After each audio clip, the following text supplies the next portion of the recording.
Hello, everybody, and welcome to Ray's Video Diary number 8.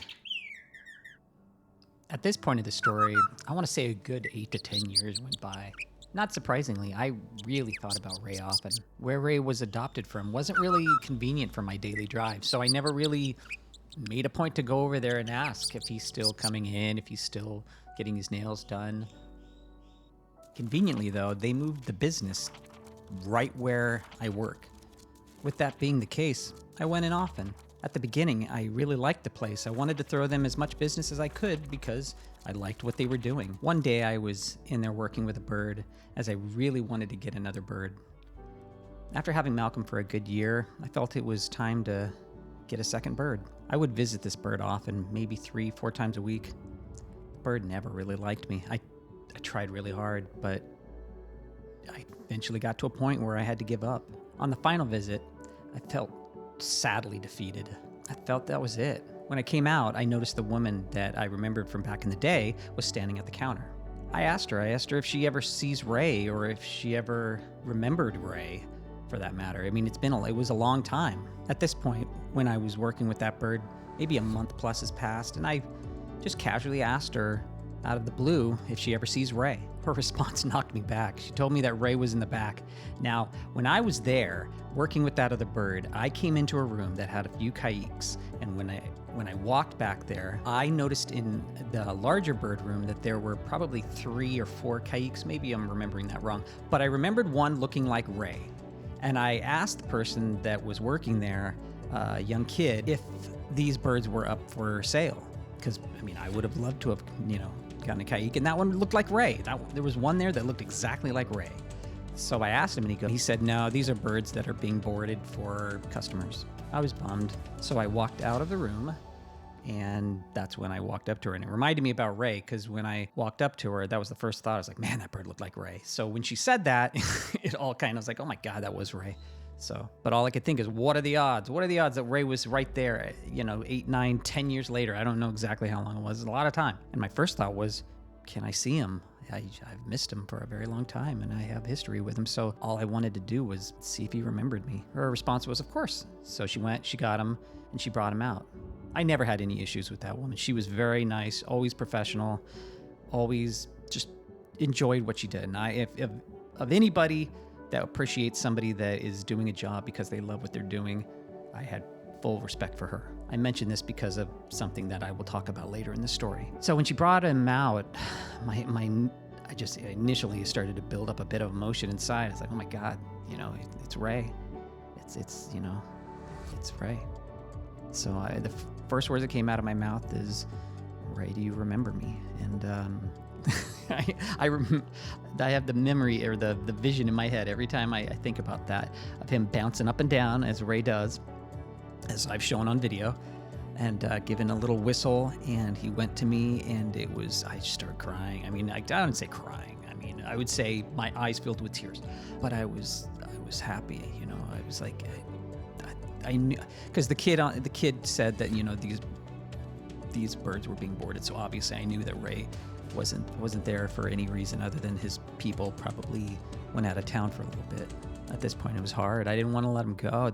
I figured this would be the last time I ever see Ray. Well, a great way to say goodbye, but because I never got to say goodbye before, so I wanted to, I wanted to hold him for a little bit. So I did. I spent a good 10 or 15 minutes with him, and we looked out the window. I just, like, it was great just being with Ray again.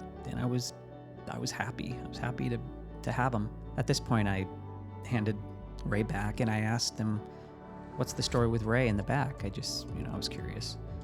And they told me that, they lied to me. They told me the people moved overseas, and they didn't want to put him in any danger, so they put him back up for adoption. That wasn't the real story. I found that out way later. There was a bit of truth in the story, but there was also a bit of lies that they were trying to sell a bird, so they weren't telling everything. And when I say they weren't telling everything, that is a very true statement, because I found out things after the fact, after I already spent $1,600 for a 20-year-old bird that was wrong, that was very unethical, I guess is the best way to put it. What really happened to Ray was he was abandoned. Ray was Okay, so the people did move away and moved maybe overseas, but what they did is they put him in there for boarding and they just left him. They left him there and they had him for 4 months. And they didn't see about his health.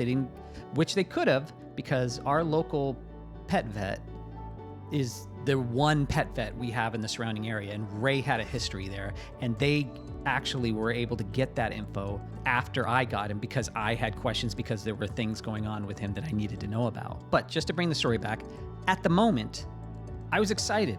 I was ready to take him home. They had their hoops I had to jump through first, and I was totally okay with that. So I did. I jumped through all the hoops. Then they told me he would cost $1,600 to take home. That was a punch to the gut, but I was taking Ray home. No matter how you look at this, my boy was coming home with me. They didn't tell me anything about the health issues he had. He had heavy seizures. He had a bad left leg. He had a bunch of stuff. And I didn't know any of this until after the fact. And all I could think was, did they know? And then finding out after I already got him that they absolutely knew, because whenever he would get his beak done, he would have seizures. And that was never told to me. And he has since had multiple seizures, and it's hard. And I will tell a story about that in the future, in the next video actually. But he financially, I mean, it's been a lot. It's been a lot, but it's Ray, and he was coming home with me. But I was angry. I was angry with the fact that they lied to me. So at the end, I tried my best to talk to them and hope that they would make it right in some way, just at least help me with a little bit of the costs right out of the gate that I had to deal with. But they were like, nope, you can give him back. Obviously, I wasn't giving Ray back and getting my money back. There was no way. Not at this point. That was ridiculous. And that was, that hurt that they even had that conversation with me. They chose to be the villain in this story. I lost all respect for them. I never went back since then. I make sure to not recommend them to anyone I speak to, because what they did to me was wrong. At the end of the day, it's funny. They really didn't have to play any games with me. Telling me the truth, Ray still would have come home with me, but at least I would have known all the little specifics. It was great having him home that first day, and he has been an incredible gift to me. But there's one final part to this story. One amazing little part. I would like to thank my Patreon members for their support. It's very much appreciated.